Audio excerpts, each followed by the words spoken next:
Yo, YouTube, we are back to Snarky Puppy. Damn, I feel like every time I listen to these guys, I kind of have to prepare myself beforehand and even take a breather after the fact because it's a lot of information to take in. And with my last reaction, I was really dumbfounded and I had no words. I really had no words for the song. I mean, they do things I didn't know was possible. And I've been looking forward to another song. So this was another request, What About Me, from the We Like It Here concert. So yeah, I feel like I'm mentally prepared, but I never really know with these guys because they always do some alien ass shit and whatever. I mean, I feel like I always have to go in with like a blank slate, no pre-assumptions of anything, and I just kind of have to let it ride. Just let it do what it does, and at the end of it, kind of try to comprehend and put everything back together. So, not gonna waste any more time. Let's hop into this craziness that I'm sure will be crazy. Right off the bat, come on. Oh, by the way, I'll restart here. But by the way, I know I mispronounced Larnell's name in the last video. For some reason, I thought Darnell, but Larnell. I won't get that wrong now. Let's go.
Those horn sections are always so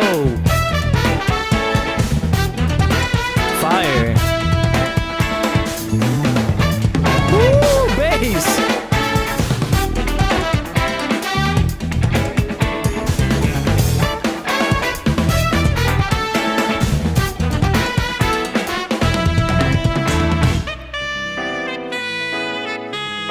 Oh, this dude again? Come on, man.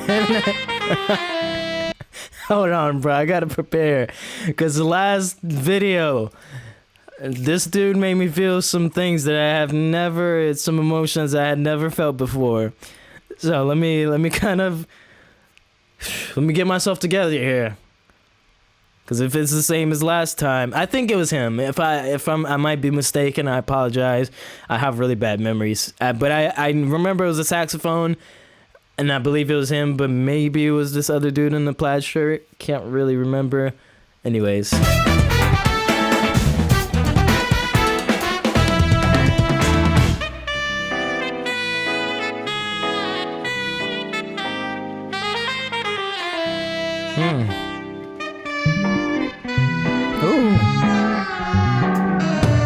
What the hell?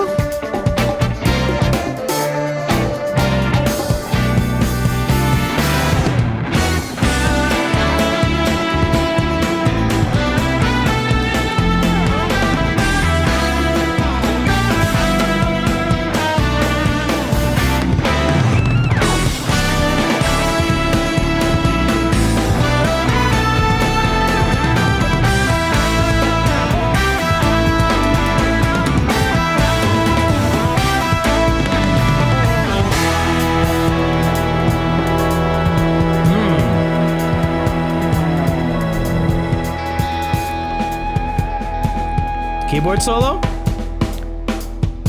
Yeah. Oh, drum solo, let's go! Come on, Lionel!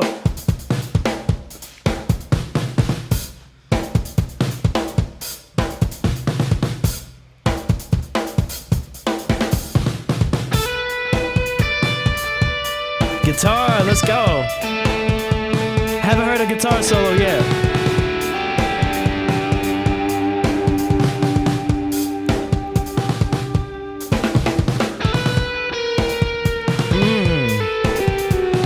I like the tension here.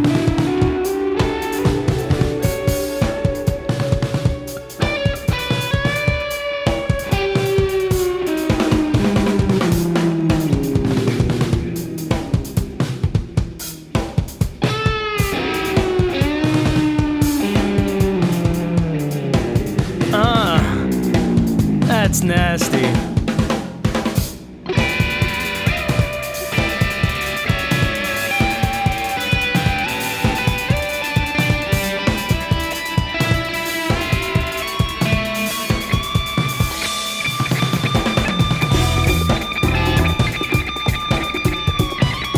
Come on, percussionist is going crazy too. Yeah!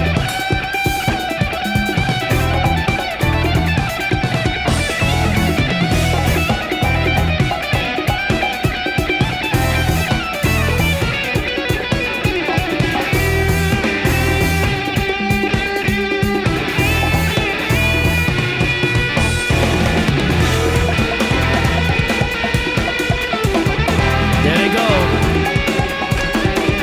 Doing what the hell they do.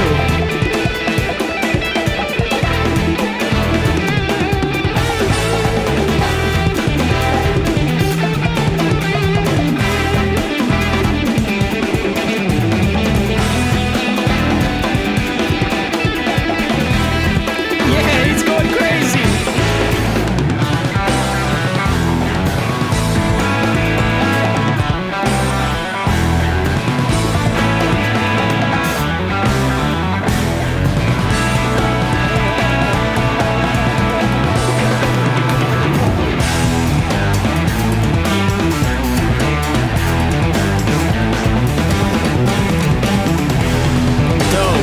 This is very like rock centered right here.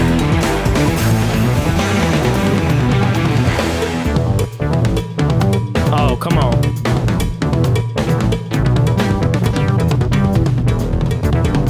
Killing that cowbell right now. More cowbell!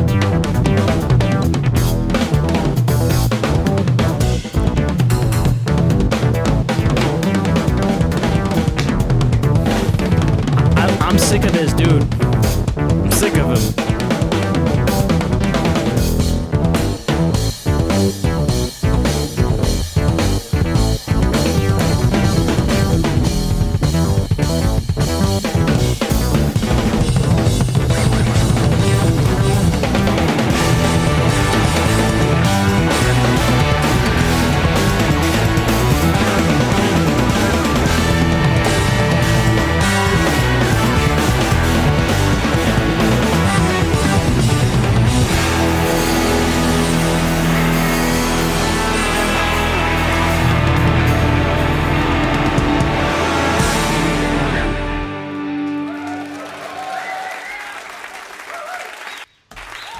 Damn, that was almost 7 minutes? What the fuck? That's crazy. Yo, I'm gonna just say I'm really tired of Larnell, but really everybody, period. I'm sick of it. I'm sick of this. It really makes you just want to quit. Part of me wants to get better so I can really dive deep and really understand this stuff. And the other half of me is just like, quit now while you can. You're never going to get there. But who knows? You never really know. But all that's to say that everything that these people craft is outstanding. Like really beyond my comprehension and my expectations. Everything is blown out of the water. So that's why I have to go in really like completely on a clear slate with no preconceptions about anything, because every song is so different. It's just crazy. And what I really like about all these songs that I've heard, and they have the main compositions of everything and these different sections that they go into that are really elaborate. But then what I really like are the solo and the improv sections where they strip everything down. Usually one or two instruments will stay to provide a rhythm to whoever is improvising. In this case, it was the great Larnell, fucking octopus. And he kind of broke out into a small little solo there before keeping the tempo going for the guitars, which was cool. I haven't heard a guitar solo yet. I feel like the guitars have had a smaller part in the songs that I've heard, not as up forward as a lot of the other instruments in the group here. So it was nice to see them get some shine. Well, at least the one person that was improvising. And I really liked the tension he was building, this kind of dissonant kind of thing going on. He would play these, just kind of go back and forth between different intervals, but then he would use the whammy bar to detune everything down, so it would sound out of key for the majority of the time. Obviously, that's all done on purpose to build that tension and everything. And then he just broke out into this incredible solo, and then everything starts building back up slowly but surely. These elements get brought back into the music, and everybody's kind of playing their own thing, to be honest. Everybody's in their own pocket, playing their own little groove and doing their own thing, but everything comes together so well. Like, I feel like I see this as in, I might get a little bit technical here. Not really, but a little bit nerdy, maybe a little geeky. For people like myself who kind of do a lot of things in music, in particular playing instruments, but also doing the mixing and mastering for a lot of stuff, as an audio engineer, when I'm mixing something, I have to put on my magnifying glass. I have to pay attention to every little small thing to make sure everything on its own sounds good, and then also look at it from a bigger perspective to see how all those little things combine to make the bigger picture. But then when I'm mastering, I have to take that latter approach, but to even grander scale. Because when you're mastering, for those of you guys that don't know, when you're mixing, you're basically doing all the individual elements of the song and making sure they fit together. And you're doing processing on maybe groups of a certain instrument, or, you might process the drums all together and stuff like that. But when you're mastering, you have the full track, the 2-track, just one wave file that you are processing. So everything that you do on that wave file is going to affect everything in the whole entire song. So, I'm not a mastering engineer.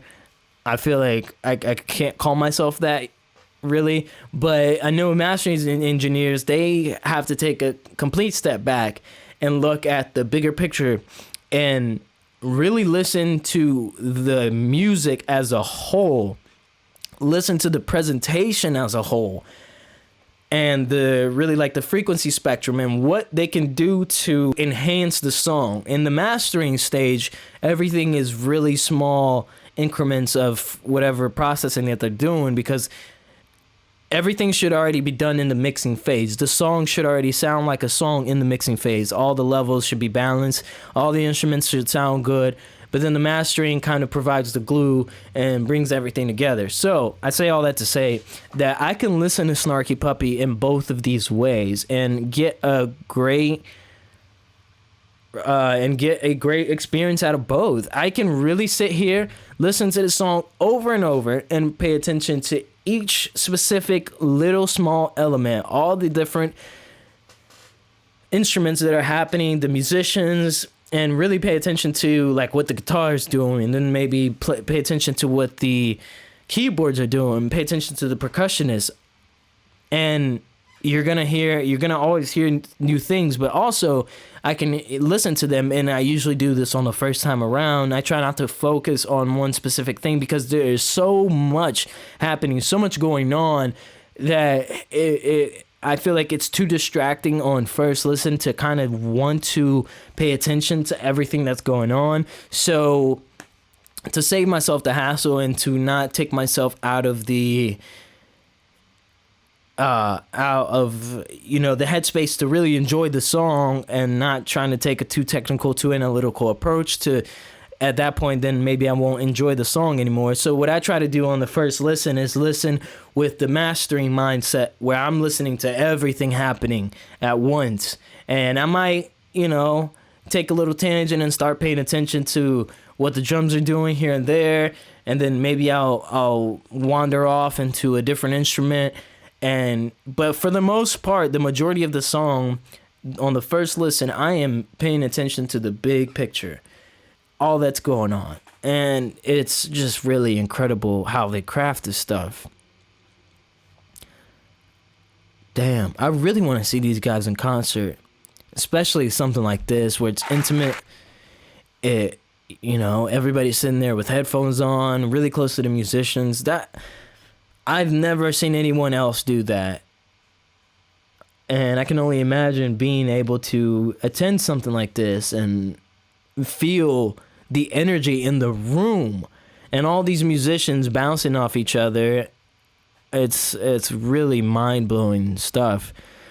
So again, Snarky Puppy, you guys amaze me every damn time. I want to know what planet you guys are from. And check out what other musicians are coming out of there, because apparently they're way more advanced than what we got going on here on Earth. So, again, hats off to you guys. Kudos to you. Please request more. I really want to keep diving into their discography and getting through a good bit of it. So I'm going to keep doing Snarky Puppy, keep requesting it, and we'll keep it at that, folks. Thank you guys for tuning in. Arigato and sayonara.